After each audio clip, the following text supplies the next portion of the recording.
परिचय के मोहताज तो नहीं हैं, ये सिकंदर जी हैं। सिकंदर जी ने अपना राजनीतिक और सामाजिक जीवन कब से शुरू किया और ये आगे कहाँ तक जाना चाहते हैं, इन सभी विषयों पर हम लोग जानेंगे और इनसे यह भी जानने का कोशिश करेंगे कि वर्तमान बिहार विधानसभा का जो चुनाव होने जा रहा है उसमें इनकी पार्टी का क्या उद्देश्य है, ये किन मुद्दों के साथ बिहार की राजनीति में प्रवेश करने वाले हैं और बिहार के वर्तमान मुख्यमंत्री माननीय नीतीश कुमार को किस प्रकार यह चुनौती दे सकते हैं। तो आपका स्वागत है सर।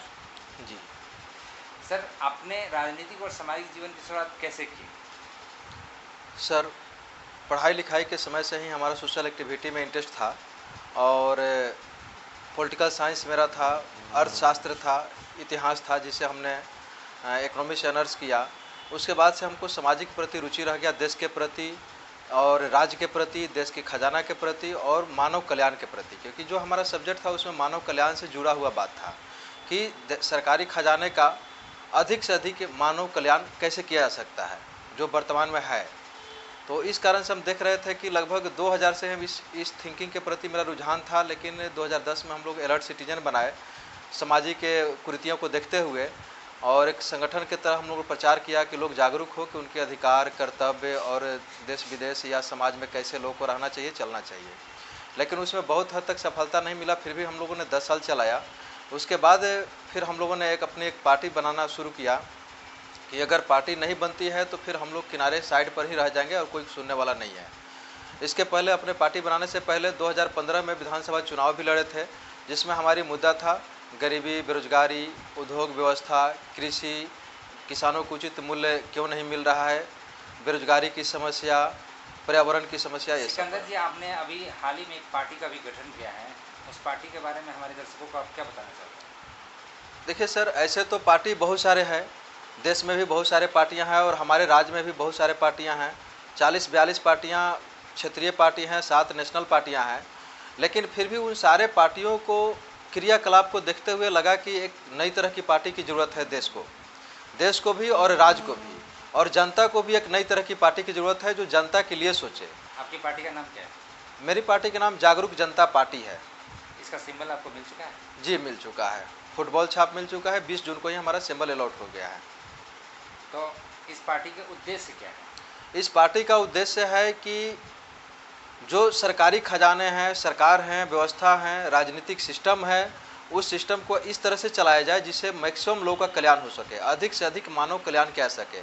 हमारी पार्टी का उद्देश्य न जाति है, न धर्म है, न संप्रदाय है, न किस तरह के ऊंच नीच की भेदभाव है।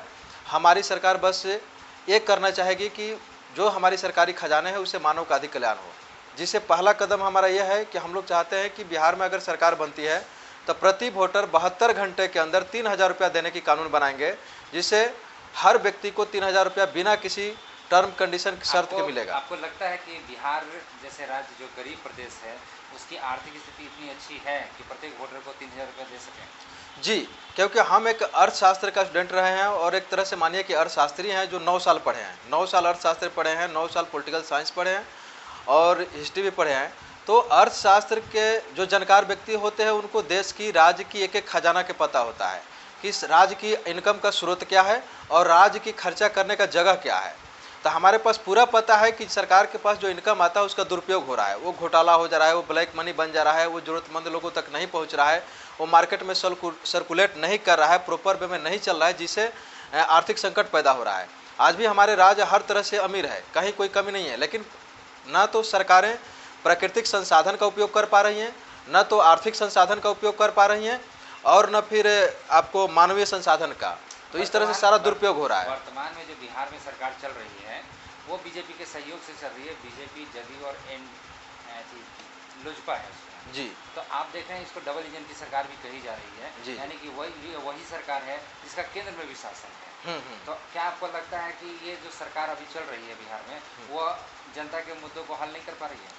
नहीं कर पा रहे, क्योंकि या तो उनका नियत नहीं है, हल करने का नियत नहीं है, क्योंकि उनके पास तो और ज़्यादा सपोर्ट मिलता है, क्योंकि सेंट्रल गवर्नमेंट में भी उनकी दोस्त का सरकार है, ठीक है, स्टेट गवर्नमेंट में भी है और काफ़ी लंबे समय से चले आ रहे हैं भी। लगभग 15 साल नीतीश बाबू के भी सरकार हो गया। आज उनकी सारी व्यवस्था ध्वस्त है। 7 निश्चय योजना भी था वो सब लगभग फेल है उनका। सारे सिर्फ भ्रष्टाचार का भेंट चढ़ गया। जितने उन्होंने स्कीम चलाया, जितने परियोजना चलाए, जितने मानव कल्याण के लिए, समाज कल्याण के लिए स्कीम चलाए, वो सारे उनका भ्रष्टाचार का भेंट चढ़ गया। अभी वर्तमान में बिहार में जो दो चुनौतियां ज़्यादातर देखी जा रही है, एक कोरोना महामारी, उस संदर्भ में आपको क्या लगता है कि बिहार सरकार ने उससे ठीक ढंग से निपटा या आपके अनुसार ठीक काम नहीं किया? देखिए सर, बिहार सरकार तो पूरी तरह फेल है, क्योंकि जिस तरह की इसको व्यवस्था करना चाहिए पहले तो किया नहीं। और सबसे पहला बात जो होती है कि हम इस कोरोना को महामारी और बीमारी मानते ही नहीं है। कारण है आप कि ये कहना चाहते हैं कि ये जो महामारी है जिसके कारण पूरी दुनिया बंद हो गई, वो बीमारी नहीं है? नहीं, ये एक पॉलिटिकल एजेंडा है। सारे पार्टियां अपने अपने उद्देश्य में फेल हो चुकी हैं, जनता को कल्याण करने में फेल हो चुकी हैं। नोटबंदी से लेकर नोटबंदी, जीएसटी, पॉलीथीन बंद करना, आपको इसके बाद मोटर व्हीकल एक्ट, इसके बाद नागरिकता कानून, इसके बाद कोरोना लाया गया। इस तरह से बहुत सारे चीज़ें लाया जा रहा है जो सरकार के 3 से 4 महीना 5 महीना से ज़्यादा नहीं टिक रहा है, और सारे फिर ज्यों के त्यों हो जा रहा है। यानी लोग, गवर्नमेंट ने सारे सिस्टम को नहस तहस करके बर्बाद करके ला दे रही है, इसके बाद फिर वहीं के वहीं आ जा रही है।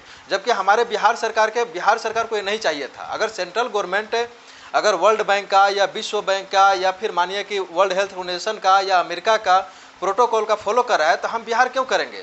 क्योंकि हमारा राज्य गरीब है, हमको इसको तो संभालना है ना। आज लॉकडाउन का विरोध कर रहे हैं? बिल्कुल 100% विरोध कर रहे हैं, और शुरू से कर रहे हैं। हम 22 मार्च से ही लॉकडाउन का विरोध कर रहे हैं, क्योंकि हमने तुरंत जिस दिन इन्होंने बोला था कि ये बीमारी का लक्षण सर्दी, खांसी, जुकाम, बुखार है, हमने बहुत सारे आयुर्वेदिक किताब, बहुत सारे होम्योपैथिक किताब का सहारा का एनालिसिस किया, और निष्कर्ष यही निकाला कि ये बीमारी पुरानी है, बरसों से चलते आ रही है और आगे भी चलते रहेगी। इसे बंद करना न करना से कोई फर्क नहीं पड़ता है। ये पॉलिटिकल सिस्टम पूरी तरह फेल हो चुके हैं, नेता लोग फेल हो चुके हैं, उनको बहाना बनाने की कोई जगह नहीं है। इसलिए महामारी का बहाना बना करके देश को डुबा दिए हैं, और अब जनता के सामने कहेंगे कि भैया महामारी आ गया तो हम क्या करें, अब तो देश कंगाल हो गया। एक बहाना है।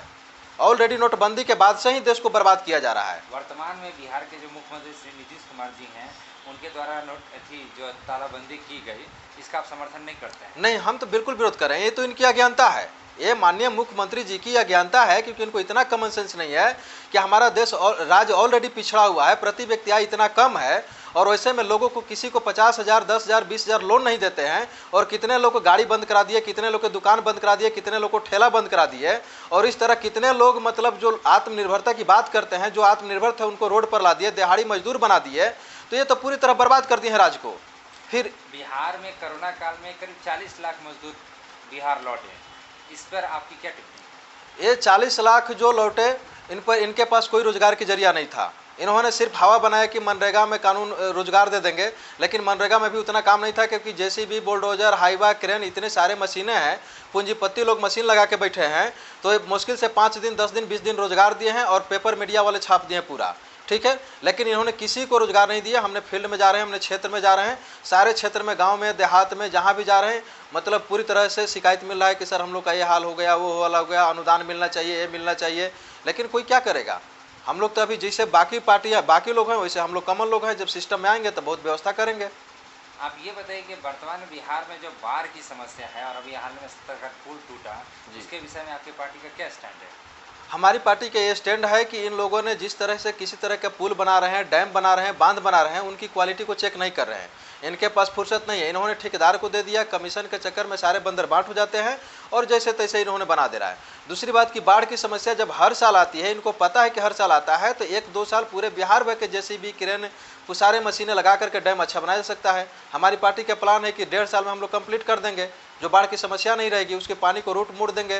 दूसरी तरफ जहाँ कहीं सुखाड़ है और कहीं बाढ़ है, बाढ़ के जगह पर हम सुखाड़ के एरिया में पानी को रूट मोड़ देंगे। बिहार विधानसभा का चुनाव अब आ चुका है, और सरकार भी करीब करीब मूड में दिखाई दे रही है कि चुनाव होगा जी। तो ऐसी स्थिति में आपकी क्या तैयारी है? हमारी तैयारी अच्छा है सर, बहुत बढ़िया है, और चल भी रहा है। हमारी पार्टी 243 सीटों पर चुनाव लड़ेगी, और लगभग सफलता भी मिलेगा, क्योंकि जिसका उत्पाद अच्छा होता है, जिसका प्रोडक्ट अच्छा आता है, वो मार्केट में बिकता है। हमारी प्रोडक्ट इतना अच्छा है कि बाकी नेता जाके कितने भी चिल्लाते रहें, झूठे वादा करते रहें, जब हमारे एजेंडे के बाद, हमारे मिशन की बातें अगर जनता के कानों तक पहुंच जाएगी, तो फिर कोई दो मत नहीं है कि जनता हमको वोट नहीं देगा। 100% जनता हमको वोट देगा, साथ देगा, क्योंकि बिल्कुल हम वोटर की, जनता की लड़ाई लड़ रहे हैं, बिना जाति, धर्म, संप्रदाय की भेदभाव किए हुए। आप ये कहना चाहते हैं कि वोटर को आप ही देने का वादा कर रहे हैं, पेंशन देने का वादा कर रहे हैं, वो आपके लिए तुरुप का इक्का साबित होगा, और सभी पार्टियों को आप चुनाव हरा देंगे? बिल्कुल बिल्कुल। क्योंकि अभी तक ले ना तो भारत की कोई पार्टी या स्टेट के कोई पार्टी ऐसा बात सोचा है ना विश्व की सोचा है। वो लोग सोचे ही नहीं है। वो लोग सिर्फ बस आपस में एक दूसरे को नुकसान निकालते हैं। वो घोटाला कर लिया तो ये कर लिया, आपस में लड़ते रहते हैं। लेकिन हमारी पार्टी और हमारे जो भी सहयोगी हैं, हमारे जो भी प्रत्याशी हैं, हम लोग एक दूसरे तरह की क्वालिटी के लोग हैं। हम लोग किसी में नुकसान नहीं निकालते हैं, बल्कि जनता के कल्याण, हमारे सरकार के जो संसाधन है उसे कैसे हो, हम लोग सिर्फ उस पर फोकस कर रहे हैं। क्या आपकी पार्टी का उद्देश्य ये है कि जिस तरह से विधायक सांसदों को पेंशन दिया जाता है उस तरह से मतदाताओं को भी पेंशन दिया जाए?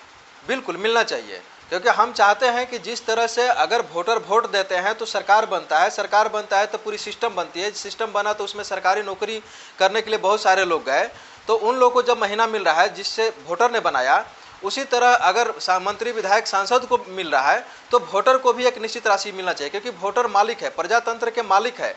मालिक को बिल्कुल मिलना चाहिए और वो नौकर से पहले मिलना चाहिए। जितने एम्प्लॉई है, जितने लोग काम कर रहे हैं सरकारी सिस्टम में, उनसे पहले मालिक को मिलना चाहिए। इसके बाद खजाना में पैसा बचे तो सारे एम्प्लॉय को महीना मिलना चाहिए। और हम इसी तहत काम कर रहे हैं कि पहले वोटर को, सब लोग को मिनिमम राशि जो हमारी खजाना में होगा उसका जो शेयर बनेगा वो जीडीपी का देख लेंगे, कैलकुलेशन कर लेंगे, वो राशि हम डायरेक्ट वोटर के खाते में ट्रांसफर करेंगे, जिससे भ्रष्टाचार खत्म होगा। वर्तमान बिहार के अगर चुनावी माहौल को देखा जाए तो आप देख सकते हैं कि एक तरफ एनडीए है, एक तरफ यूपीए है जी, और एक तीसरा फ्रंट भी आया है यशवंत सिन्हा जी के नेतृत्व में। जी जी, ये 3 फ्रंट चल रहा है। जी जी। तो ऐसे वातावरण में आपकी पार्टी अपने आप को कहाँ देख रही है? क्या वो किसी गठबंधन का हिस्सा हो सकती है या नहीं होगी? नहीं, हमारी पार्टी कोई गठबंधन के हिस्सा नहीं होगी, क्योंकि हम अगर गठबंधन में जाते हैं तो हमारे उद्देश्य फेल हो जाएंगे। हमारे एजेंडा को कोई मानने के लिए तैयार नहीं है, और वहाँ हमारा जाने का मतलब कि हमारे उद्देश्य को मतलब मार देना है। इसलिए हम किसी से गठबंधन करने का मूड नहीं है। हमारे पास प्रोडक्ट अच्छा है, हमारे पास लीडर भी बढ़िया बढ़िया आ रहे हैं, अच्छे लोग, पढ़े लिखे लोग आ रहे हैं हमारे साथ राजनीति में, और कॉन्फिडेंस के साथ वो जाएंगे, क्षेत्र में बताएंगे, घर घर जाके लोगों को हमारी बात को बताएंगे, गांव गांव जा करके बताएंगे। हमको पूरा विश्वास है कि कम से कम आधा वोटर तो हमारे साथ आ जाएंगे, आधा में बाकी जितने पार्टियां हैं बट जाएगा, तो हम निकल सकते हैं। आप ये कहना चाहते हैं कि आपकी पार्टी नई है फिर भी विचारधारा में वो शक्ति है वो मतदाताओं को अपनी ओर आकर्षित कर सकती है? जी बिल्कुल करेगी। बिहार विधानसभा के अभी 243 सीटों पर आपने कितने सीटों पर प्रत्याशी की तैयारी कर ली है, या इस विषय को आप डिस्क्लोज करना नहीं चाहेंगे? नहीं, डिस्क्लोज करेंगे, कोई दिक्कत नहीं। अभी तक हमारा लगभग 100 प्रत्याशी फाइनल हो चुके हैं, बाकी लाइन में हैं, वो लोग भी धीरे धीरे फाइनल हो रहे हैं, और बहुत सारे लोग अभी आने के मूड में भी हैं। तो हमको पूरे प्रत्याशियों को किसी तरह का प्रशिक्षण भी दे रहे हैं? बिल्कुल प्रशिक्षण ये दे रहे हैं जो आज तक किसी पार्टी ने नहीं दिया है, और हम वो प्रशिक्षण दे रहे हैं कि किस तरह से समाज की कल्याण किया जा सकता है, अपने आर्थिक संसाधन का, मानव संसाधन का, सरकार के पास जो संसाधन है उस संसाधन से हम मानव को कैसे कल्याण करेंगे, हर वोटर को कैसे कल्याण करेंगे, इसके बारे में हम अपने प्रत्याशियों को प्रशिक्षण दे रहे हैं। जो चुनाव लड़ने वाले लोग होते हैं उनके सामने एक चुनौती होती है कि वो जनता के बीच में कम्युनिकेट करेगा, यानी कैसे अपनी बात जनता को रखें। तो क्या आप इस तरह का कोई प्रशिक्षण कार्यक्रम चला रहे हैं? हाँ, हम वही प्रशिक्षण चला रहे हैं कि किस तरह से जनता के बीच में हमारी बातों को ले जाके प्रेजेंट करना है, कैसे लोग रखेंगे ताकि जनता को उसमें समझ में आए कि ये पार्टी बाकी पार्टी से हट करके क्यों है, ये बेहतर क्यों है, और हमको इस पार्टी को चुनना क्यों चाहिए। हमको इस प्रशिक्षण आप कहाँ पर देते हैं? हमारे कार्यालय में भी लगभग 50 लोगों के बैठने की व्यवस्था है। अगर इससे ज़्यादा लोग हो जाते हैं तो कहीं कम्युनिटी हॉल या कोई हॉल ले करके हम लोग प्रशिक्षित करते हैं। लॉकडाउन में थोड़ा परेशानी हुआ है, लेकिन फिर भी लगभग हम लोगों ने प्रशिक्षण करने का काम जारी रखा है। जैसे जैसे 25-30 आदमी को करते जा रहे हैं, इस तरह से हमारा कैंडिडेट जो भी होता है प्रशिक्षित होकर के बाहर जा रहे हैं। बिहार में जब से तृतीय स्तर का चुनाव हो रहा है, यानी पंचायती राज के जब से चुनाव होने लगे हैं, तब से देखा जा रहा है कि काफ़ी प्रत्याशी हो गए हैं, जैसे जिला परिषद, पंचायत समिति प्रमुख, मुखिया, सरपंच, पंच सदस्य, वार्ड सदस्य। तो क्या इन लोगों के लिए भी कोई प्रशिक्षण का कार्यक्रम आपने अपने पार्टी में रखा है? बिल्कुल, अभी करेंगे सर, और आगे भी जो जैसे से लोग जुड़ रहे हैं, क्योंकि एक देखिए हमारा जो सिस्टम है वो बिल्कुल नीचे से लेकर ऊपर तक जो भी जनप्रतिनिधि हैं उनके लिए एक ही है। अंतर है कि जो विधायक की जो रहेंगे वो जाके सरकार में कानून बनाएंगे, और जो नीचे के प्रत्याशी प्रतिनिधि रहेंगे जो भविष्य में चुनाव लड़ेंगे वो जनता को इसके लिए जागरूक करेंगे। तब मिलता जुलता सारा सेम एक ही चीज़ है कि जनता को किस तरह से लाभ पहुंचाया जाए सरकारी खजाने का। सामान्यतः यह देखा जाता है सिकंदर जी कि जब चुनावी राजनीति की बात होती है तो कहा जाता है कि धन बल की राजनीति होती है। तो क्या आप इससे सहमत हैं या नहीं? नहीं, हम अभी सहमत नहीं है सर, क्योंकि अब समय बदल चुका है। पहले था कि पैदल जाना पड़ता था, चल चल के जाना पड़ता था, बहुत सारी चीज़ें था। अब बहुत सारे कम्युनिकेशन हमारे पास आ गया है, प्रचार प्रसार के हमारे बात को पहुँचाने का। जैसे यूट्यूब हो गया है, आपको फेसबुक हो गया है, आपका व्हाट्सअप हो गया है, ट्विटर हो गया है, इलेक्ट्रॉनिक्स मीडिया भी है, प्रिंट मीडिया भी है। तो हमारे पास बहुत सारे संसाधन है कि अगर हमारे पास अगर प्रोडक्ट अच्छा है, विचार अच्छा है, सिद्धांत अच्छा है, तो जनता को हम इजी वे में पहुंचा करके अपनी ओर आकर्षित कर सकते हैं, जिसमें कम से कम इन्वेस्टमेंट में बहुत बेहतर रिजल्ट पा सकते हैं। यानी आप ये कहना चाहते हैं कि वर्तमान बिहार की जो राजनीति हो रही है उसमें ऐसे लोगों के लिए अवसर है जिनके पास पैसा नहीं है और वो आपकी विचारधारा से जुड़ के काम करना चाहें, तो आपकी पार्टी उनका स्वागत करेगी? जी बिल्कुल, हम ऐसा ही लोग को निकालना चाहते हैं जिनका पहले से कोई राजनीतिक बैकग्राउंड नहीं है, लेकिन हाँ साक्ष्य के हैं, बुद्धिजीवी हैं, पढ़े लिखे हैं, एजुकेटेड हैं, और रियल में उनके अंदर समाज के प्रति कुछ दायित्व बनता है और जिम्मेवारी को समझ करके कुछ काम करना चाहते हैं। तो वैसे लोग को पार्टी हमारी एक्सेप्ट करेगी और चाहती है कि वैसे लोग उभर करके आएँ जो समाज में एक नया व्यवस्था दें और सरकार में एक नया व्यवस्था लागू करें। यानी कि जिनके पास पैसा नहीं भी है और राजनीतिक इच्छा शक्ति है तो उसको डरने की जरूरत नहीं है, वो राजनीति कर सकता है। बिल्कुल बिल्कुल, हम चाहते हैं कि पढ़े लिखे लोग बिल्कुल आएँ और डरने की कोई ज़रूरत नहीं है। बहुत आसानी से आदमी जीत सकते हैं, चुनाव प्रचार कर सकते हैं, जा सकते हैं बहुत कम से कम खर्च में। यहाँ तक कि सोचे भी नहीं होंगे कि 1.5-2 लाख रुपया, 2.5 लाख रुपया खर्चा करके हम आराम से चुनाव निकाल सकते हैं। तो क्या जो लोग चुनावी राजनीति में आ रहे हैं उनको आप आर्थिक मदद भी करने वाले हैं? आर्थिक मदद उनकी सिचुएशन को देखते हुए करेंगे कि अगर अगर आगे बढ़ रहे हैं और बढ़िया पोजीशन है तो हमारी पार्टी उनको आर्थिक मदद करेगी, फिजिकल मदद करेगी, चुनाव प्रचार में भी लोग जाएंगे और इसके बाद ब्रांडिंग भी करेंगे, अखबार ब्रांडिंग करेंगे, चैनल ब्रांडिंग करेंगे, हर तरह से उनकी ब्रांडिंग करेंगे। तो क्या ये जो चुनावी प्रक्रिया शुरू होने वाली है इसमें आप देख रहे हैं कि कोरोना काल आ गया तो सरकार तो आपको कहीं पर भी कार्यक्रम करने नहीं देगी, तो ऐसी स्थिति में आप कैसे अपनी बातों को जनता तक पहुंचाएंगे? बहुत अच्छा है सर, उस कार्यक्रम से भी बहुत आसान है क्योंकि हम हर प्रत्याशी को यहाँ ट्रेंड करते हैं और उनको बताते हैं कि सेम बात को आप गांव में जाकर के प्रेजेंट कीजिए। और जब गांव में जाते हैं तो गांव के 50-100 आदमी ऑटोमेटिक जुट जाते हैं और जब जुट जाते हैं मेरे विचार, पार्टी के विचार को हमारे प्रत्याशी रखते हैं, वहाँ लोग बहुत खुश होते हैं, कहते हैं कि नहीं सर हम आपके साथ रहेंगे, आपकी पार्टी का विचार बहुत अच्छा है, आप बहुत अच्छे हैं। और हम लोग 15 साल 30 साल तक ले देखते आ रहे हैं, सेंट्रल गवर्नमेंट को भी देख लिए, स्टेट राज्य गवर्नमेंट को भी देख लिए, अब हमको आपको बिल्कुल साथ देंगे। सर चलते चलते हमारे जो दर्शक हैं उनको आप क्या कहना चाहेंगे?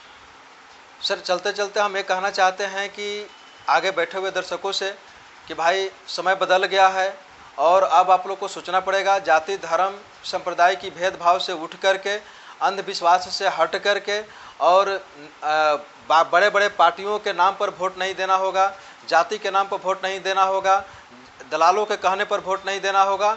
आप लोग खुद सोचिए, अपने बाल बच्चे के कल्याण के लिए, अपने परिवार के कल्याण के लिए, समाज के कल्याण के लिए, देश के कल्याण के लिए सोच समझ के जो प्रत्याशी आपको लगता है कि अच्छा है, जो पार्टी के एजेंडा अच्छा है, तो आप उनको वोट करें, उनको मदद करें, मन से, तन से, धन से, और सहयोग करें, उनकी हौसला को बुलंद करें, चाहे वो किसी भी पार्टी के हों। अगर वो एजेंडा उनकी अच्छी है, समाज के प्रति दायित्व निभाता है, तो उनको साथ दें, जिताएं और आगे बढ़ाएं।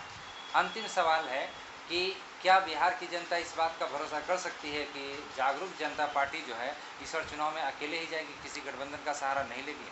जी बिल्कुल भरोसा करेगी, क्योंकि देखिए प्रेजेंट करने वाले व्यक्ति पर निर्भर करता है। अगर हम बोल्डनेस के साथ अगर उनको बताते हैं कि हमको किसी पार्टी में नहीं जाना है, किसी से अलायंस नहीं करना है, क्योंकि हमारी जो सिद्धांत है वो पतन हो जाएगा, तो आप लोग साथ दीजिए खुल करके। और बाकी दिन तो देखबे किए ना, 1 साल 5 साल की बात है, हमारे पास जो विद्वानों की क्वालिटी है, हम लोग जो उस तरह के हैं, जो अनुभव किए हैं 20-25 साल का, तो एक बार जनता से आग्रह करेंगे कि एक बार हम लोग को साथ देखें। 15 साल देखे, 30 साल देखे, 20 साल देखे, 5 साल में क्या बिगड़ जाता है। वैसे भी महान राजनीतिक के विद्वान अरस्तु ने 300 साल पहले बोले थे कि जिस तरह तावे पर रोटी पकाने के लिए उलट पलट के पकाने से अच्छा पकता है, उसी तरह राजनीति को भी लगातार सत्ता नहीं देना चाहिए। चाहे कितना भी बढ़िया पार्टी हो, कितना भी बढ़िया नेता हो, उसको 5 साल के बाद बदल ही देना चाहिए। तो हम जनता से अपील करेंगे कि कोई भी पार्टी हो, आज हमारी ही पार्टी क्यों ना हो, 5 साल के बाद ज़्यादा किसी को मौका मत दीजिएगा। उस समय सिचुएशन देखिएगा कि क्या ये उस ओर जा रहे हैं जैसा इन्होंने बोला था, तो मौका दीजिए, नहीं तो 5 साल में पार्टी को बदल दीजिए, नेता को बदल दीजिए, कोई भी नेता हो। ये थे सिकंदर जी, जो बिहार प्रदेश के अध्यक्ष हैं जागरूक जनता पार्टी के। आप सभी दर्शकों को ये कार्यक्रम कैसा लगा हमें ज़रूर बताइएगा अपना कमेंट करके। धन्यवाद।